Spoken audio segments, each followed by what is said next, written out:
आज की क्लास में स्वागत है आप सभी का। आई होप आप घर पे सब सेफ होंगे, सुरक्षित होंगे।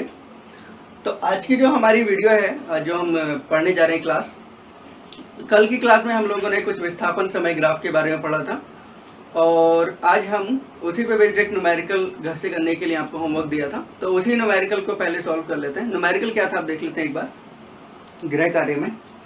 तो ये गेंद है, एक गेंद को किसी निश्चित ऊंचाई से हम लोगों ने गिराया, गेंद नीचे गई, टकराई फर्श से और ऊपर आई, सेम हाइट तक ऊपर आई है।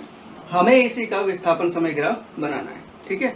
तो देखते हैं इसका विस्थापन समय ग्राफ क्या होगा। विस्थापन समय ग्राफ क्या होगा, सबसे पहले मैं एक्सिस ड्रॉ कर लेता हूँ। यहाँ पे एक्स एक्सिस या वाई एक्सिस, एक्स एक्सिस पे हम लोग टाइम को ले रहे हैं और वाई एक्सिस पे डिस्प्लेसमेंट को ले रहे हैं, ठीक। तो स्टार्टिंग में जब हम बॉल को फेंक रहे हैं, मान लीजिए यहाँ पे है अभी बॉल, तो इसके पास कुछ वेलोसिटी है क्या, कुछ वेग है, नहीं है। लेकिन जैसे ही हम इसको नीचे फेंकेंगे तो इसके अंदर क्या वेलोसिटी आने लगेगी।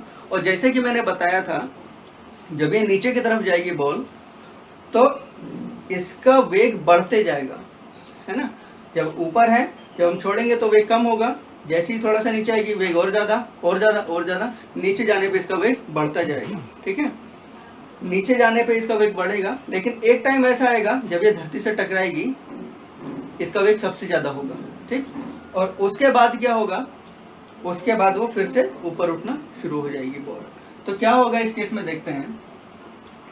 इस केस में होगा ये कि बॉल मान लीजिए, क्योंकि पहले तो स्टार्टिंग में तो उसके पास कुछ वेलोसिटी है ही नहीं, जीरो है। तो जीरो है तो कुछ इस तरीके से ग्राफ जाएगा, ठीक है, इस तरीके से ग्राफ जाएगा। हाँ, बढ़ रही है स्पीड। लेकिन एक टाइम के बाद, क्योंकि वो फर्स्ट पे जब टकरा जाएगी तो मैक्सिमम स्पीड होगी जब टकराएगी, और उसके बाद वो फिर से उठना शुरू हो रही है। तो क्या हो रहा है इस केस में, इस केस में यह हो रहा है कि जब टकराने के बाद ऊपर आएगी तो इसका वेलोसिटी फिर से क्या होगा, कम होते जाएगा। तो क्या होगा, यहाँ पे मान लीजिए मैक्सिमम होगा, इसके बाद क्या होगा, वेलोसिटी फिर से कम होने लग जाएगा, इस तरीके से। और यहाँ पे देखिए मैंने कर्व बनाया है। तो आपको पता होगा जब हमारा वेलोसिटी कांस्टेंट होता है या फिर कुछ भी चीज़ अगर कांस्टेंट हो तो ग्राफ स्ट्रेट लाइन होता है ना, इस तरीके से कुछ भी हो सकता है, स्ट्रेट लाइन होगा। लेकिन जैसे ही चेंज आना शुरू हो जाता है तो ग्राफ में कर्व आना शुरू हो जाता है, ठीक है ना। तो यहाँ पे क्या हो रहा है, चेंज हो रहा है, इसलिए ग्राफ में क्या कर्व दिख रहा है आपको, ठीक है। तो यहाँ पे क्या होगा, स्टार्टिंग में वेलोसिटी कम होगी, धीरे धीरे बढ़ेगी और इसके बाद क्या होगा, फिर बॉल जब ऊपर आ जाएगी यहाँ पे मैक्सिमम होगी और उसके बाद क्या होगी, फिर नीचे आना शुरू हो जाएगी। यहाँ पे आपकी वेलोसिटी क्या होगी, मैक्सिमम होगी, वी मैक्स, ठीक। और उसके बाद बॉल वापस आना शुरू हो जाएगी। तो यही होगा इसका आंसर। अब हम नया टॉपिक पढ़ने जा रहे हैं जिसमें हम त्वरित गति और त्वरण के बारे में पढ़ने वाले हैं। तो त्वरित गति बेसिकली क्या होती है, जैसे कि मैंने डेफिनेशन लिखा हुआ है। तो यदि कोई कण परिवर्ती वेग से गति करता है, तो कण की यह गति त्वरित गति कहलाती है। अब इसका मतलब क्या है, जैसे मान लीजिए कोई एक कार है, चल के जा रही है वो, ठीक है, इस डायरेक्शन में। तो पहले मान लीजिए 1 मीटर पर सेकंड से जा रही है, फिर उसकी स्पीड बढ़ गई 2 मीटर पर सेकंड हो गई, फिर 3 मीटर पर सेकंड हो गई। इसका मतलब क्या हो रहा है कि उसकी गति में परिवर्तन आ रहा है, इसीलिए उस गति को हम लोग क्या बोल रहे हैं, त्वरित गति बोल रहे हैं। उसकी गति बढ़ रही है, ठीक है, तो इसीलिए इसको क्या बोल रहे हैं हम लोग, त्वरित गति बोल रहे हैं, ठीक।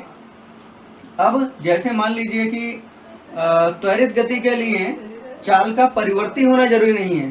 तो त्वरित गति क्या होती है, त्वरित गति के लिए चाल का परिवर्ती होना जरूरी नहीं है। अगर नियत चाल है, कांस्टेंट चाल से अगर चल रहा है तब भी त्वरित गति संभव है।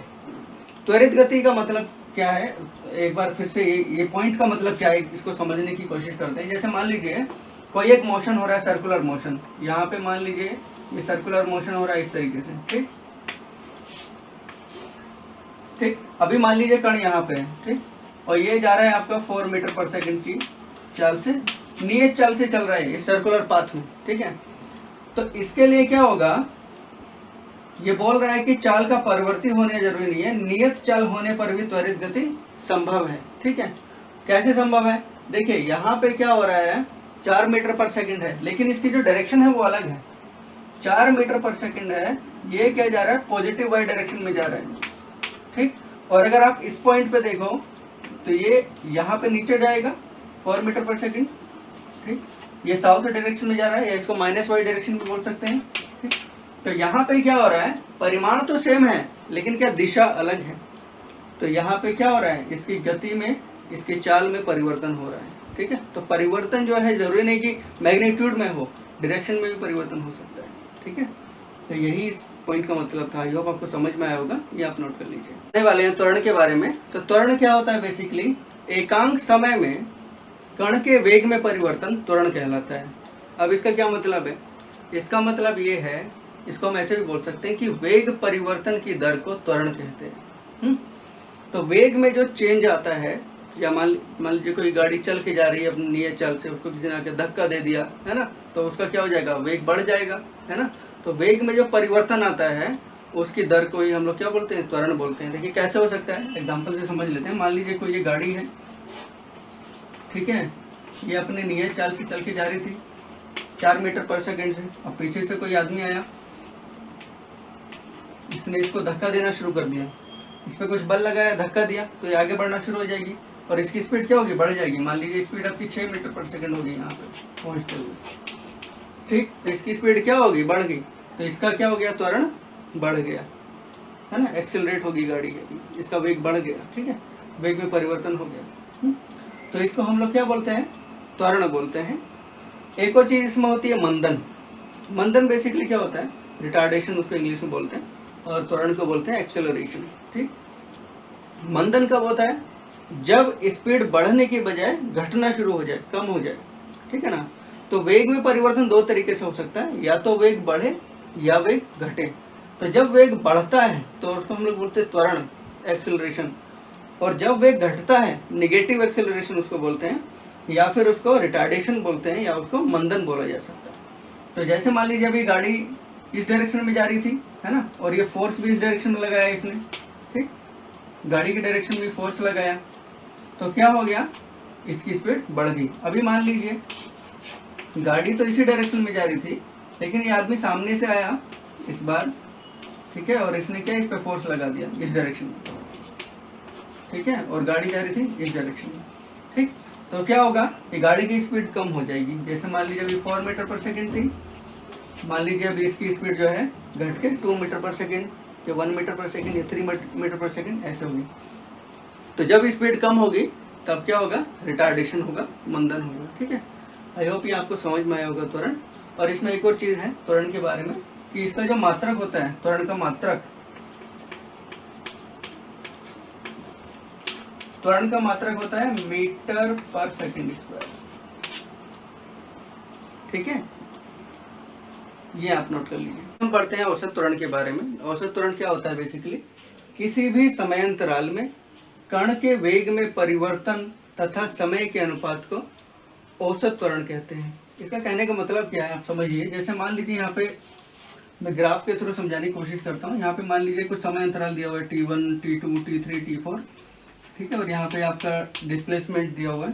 यहाँ पे जो वेलोसिटी में चेंज हो रहा है उसका समय अंतराल मान लीजिए यहाँ पे 1, 2, 3, 4, कोई भी एक समय अंतराल आप ले लीजिए। मान लीजिए आपने ये समय अंतराल ले लिया 1 से लेकर 4 तक का, तो यहाँ पे जो वेलोसिटी में चेंज हो रहा है,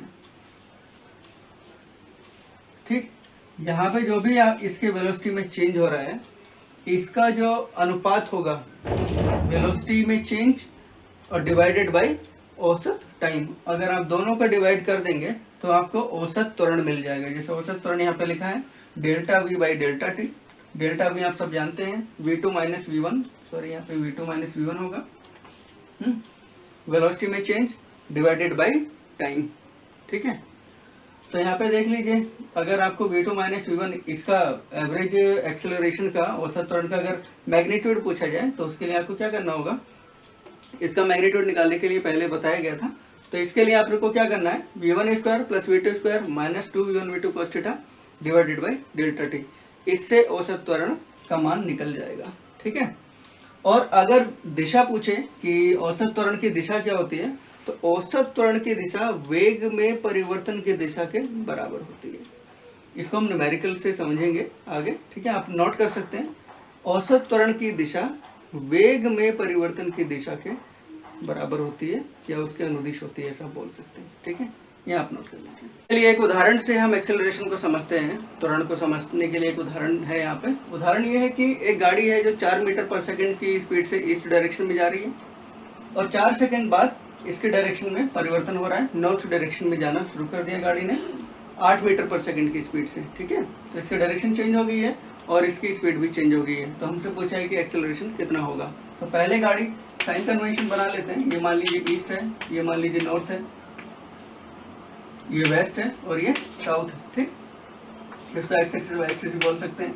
और आपको पता है एक्स एक्सिस में वेक्टर्स में ये इस एक्स को आई से डिनोट किया जाता है और वाई एक्सिस को जे से डिनोट किया जाता है और जेड एक्सिस को के से डिनोट किया जाता है। ठीक है, तो अगर मुझे वेलोसिटी का कंपोनेंट आई डायरेक्शन में यानी कि एक्स डायरेक्शन में देखा जाए तो v1 जैसे मान लीजिए पहले गाड़ी ऐसे जा रही है ना, ईस्ट डायरेक्शन में, तो v1 इक्वल टू कितना हो जाएगा 4 इंटू आई, है ना। और अगर गाड़ी का अगर मैं एक्स वाई डायरेक्शन में देखूं तो v2 इक्वल्स टू कितना हो रहा है, क्योंकि गाड़ी ईस्ट में जाने के बाद नॉर्थ में जा रही है ऊपर की डायरेक्शन में, तो ये हो जाएगा 8 इसका मैग्नीट्यूड और डायरेक्शन कितना हो जाएगा इसका जे हो जाएगा।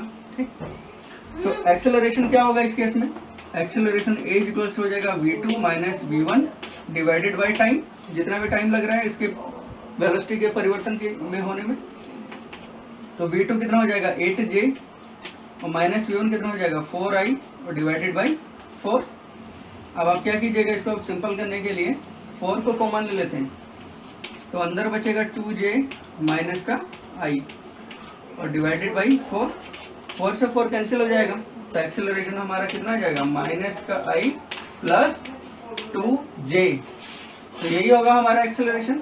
ठीक, और अगर हमसे डायरेक्शन पूछ ले इसमें, तो डायरेक्शन का लिए क्या करेंगे हम लोग, डायरेक्शन के लिए जैसे मान लीजिए पहले गाड़ी ऐसे जा रही थी, हाँ, और फिर इसकी डायरेक्शन क्या ऐसे चेंज हो गई, तो डायरेक्शन चेंज होने में कुछ ना कुछ फोर्स लग रहा होगा जो इसको चेंज करे इसकी डायरेक्शन को। तो गाड़ी कुछ ऐसे जा रही थी फिर ऐसे हो गई, तो फोर्स जो लग रहा होगा, क्योंकि इसको ऐसे जा रही है और हमको ऐसे करना है, तो कुछ ऐसे ऐसे फोर्स लगाना पड़ेगा, तो कुछ इस डायरेक्शन में ऐसे फोर्स लग रहा होगा। तो यही होगा आपका एक्सेलरेशन का डायरेक्शन।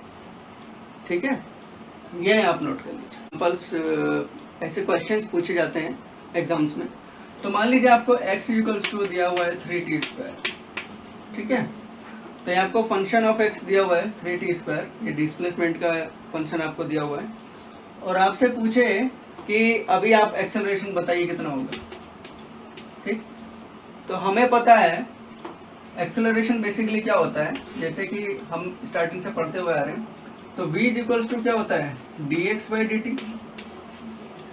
ठीक है, विस्थापन परिवर्तन की दर को क्या बोलते हैं, वेग बोलते हैं, और वेग परिवर्तन की दर को बोलते हैं त्वरण। ठीक है, तो वेग ज्ञात करना है तो क्या करेंगे, डिस्प्लेसमेंट का टाइम के साथ एक बार डिफरेंशिएशन कर देंगे, फिर इसी डिफरेंशिएशन को अगर एक और बार कर देंगे तो वेलोसिटी का डिफरेंशिएशन हो जाएगा, है ना।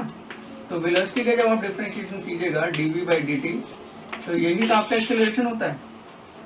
तो यहाँ पे सिंपली करना क्या है, करना यही है कि पहले इसका t के रिस्पेक्ट में डिफरेंशिएशन कर देते हैं, dx/dt इक्वल्स टू क्या हो जाएगा 3 बाहर आ जाएगा, डिफरेंशिएशन ऑफ t² पहले बताया गया है वो कितना हो जाएगा 2t, तो ये हो जाएगा आपका 6t, और यही तो आपका क्या आ गया है वेलोसिटी। अब इसका एक और बार डिफरेंशिएशन कर देते हैं, तो ये हो जाएगा dv/dt इक्वल्स टू क्या हो जाएगा 6 इंटू t का कितना हो जाएगा डिफरेंशिएशन 1। तो आपका जो एक्सेलरेशन है वो कितना आ जाएगा a इक्वल्स टू 6 मीटर पर सेकंड स्क्वायर। ठीक है, तो कई बार इस तरीके के सवाल भी पूछे जाते हैं। तो आज की क्लास हम यही समाप्त करते हैं। आज हमने त्वरण के बारे में और त्वरित गति के बारे में पढ़ा। आप सबके लिए एक गृह कार्य है, एक होमवर्क है।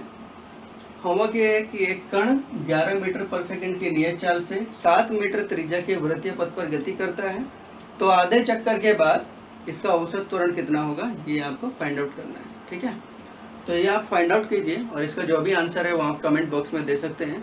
आई होप आज आपको मज़ा आया होगा। तो आप सेफ रहिए, सुरक्षित रहिए। थैंक यू, धन्यवाद।